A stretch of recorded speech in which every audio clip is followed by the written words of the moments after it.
Hey everyone, it is March of 2020 here in Chalmette, Louisiana. I'm just getting ready to put some stuff in the ground. I just wanted to show what I'm going to plant here and give you a few quick tips on some of the things I do. But first I'll start by showing off what I got here. Just got back from our local nursery, and let's start over here. So this is a new one for me. I have never tried to grow these before, but it's a pot black eggplant variety. It says it's good for small containers and small gardens. So hopefully those will take off and grow real well. And then I got some squash.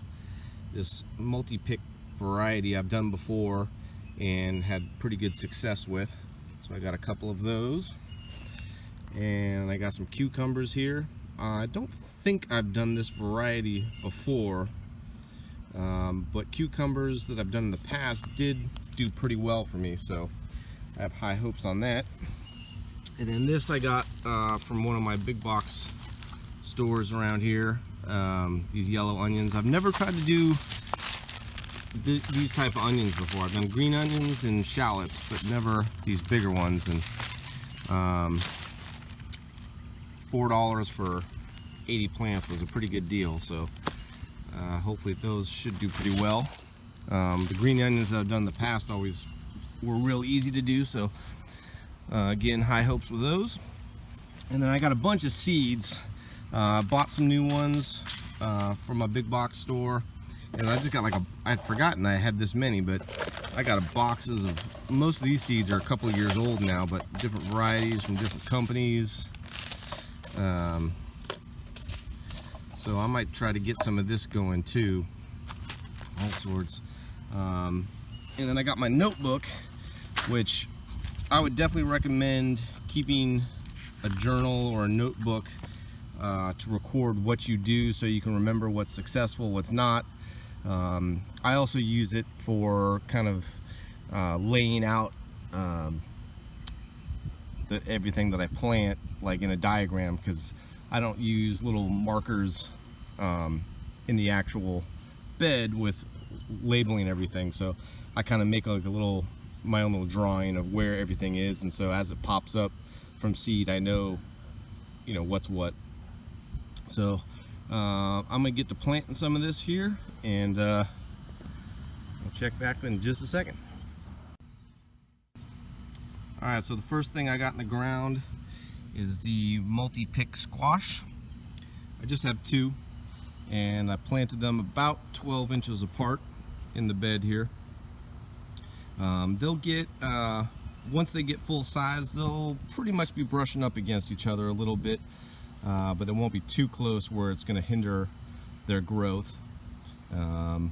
They came in this type of pot, which is technically compostable. You can plant them with this on there still, but I really don't find any benefit of doing that. So I just very carefully tear it open and carefully pull the plant out with the roots intact. I find this really just slows the roots from growing at a more natural speed within the dirt itself. So I just take it off. Like I said, it doesn't really add any benefit of keeping it on there. So, all right, now on to the next thing.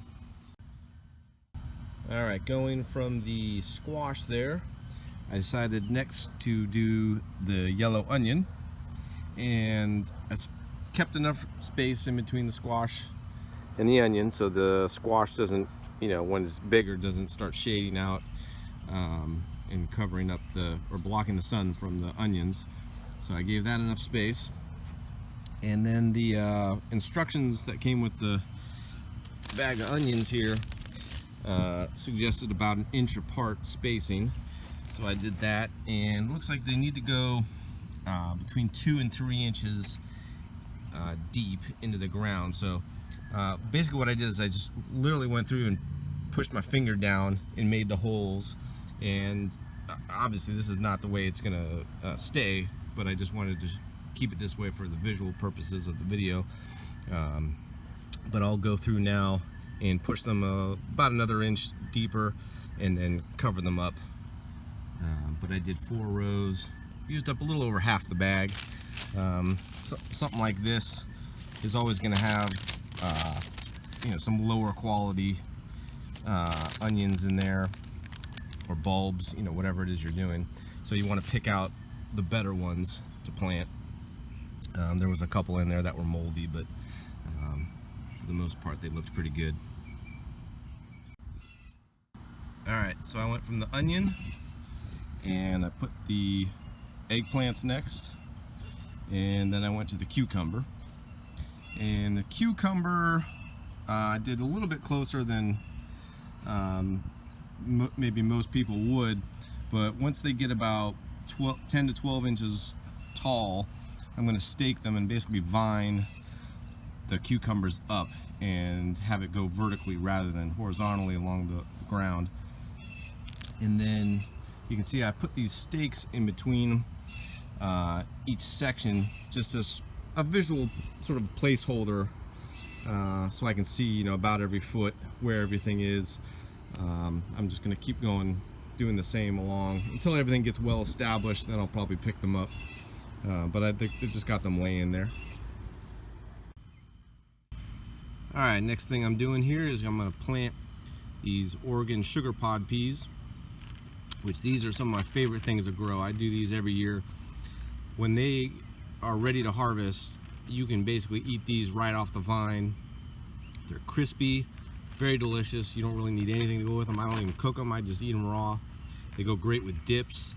You dip it in a ranch type of sauce or something like that, but for the most part I just wash them up after picking them off the vine and eat them up. Very crunchy, very delicious.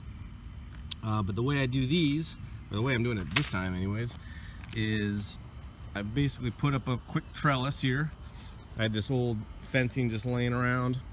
I've got a whole bunch of this because at one point in time I had a dog, so I had all my beds surrounded by this stuff, and I kept it. And so I took a couple old stakes and just took some garden zip ties, put those around to hold it up. This is the twists here. This is a real great thing to have around. These come in real handy. The packaging has its own cutter on there. I use this stuff all the time, so I definitely recommend getting something like that.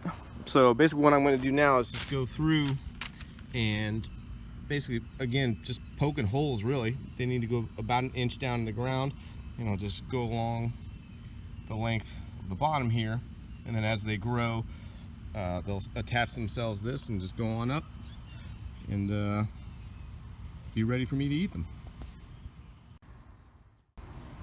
Alright, so I put a second trellis up for the sugar snap peas, just a smaller one. I had a little bit of a piece of fence left, rather than use a whole bigger one. The bigger one's probably about 4 feet long, and this one is maybe 2 feet long, so I think that'll be plenty enough. But I'm about to wrap it up here for the day. I still got this whole second side of the bed to do, so I'll figure out what I'm going to do on that side, and I'm going to break this into 2 videos. So second half I'll make another video for, but like I said, I'm wrapping it up now. The only thing left to do before I go back inside is to give everything a good light watering, especially on the side with the peas. It's important just to lightly water it, and by that I mean you wouldn't want to use like a strong garden hose or anything like that, just because we don't want to disturb the seeds. So I'll just use my watering can and water it that way, and I'll get these guys over here some water too, and keep going from there. Thanks everybody for watching. I do appreciate it, and as always, give the video a like, subscribe to my channel, and leave any comments. I'd love to hear from you guys. Any other tips or on anything, but be it gardening or on these videos, what you guys would like to see, any questions you might have about what I do and my methods, I'd love to hear from you. All right, thanks again. Bye.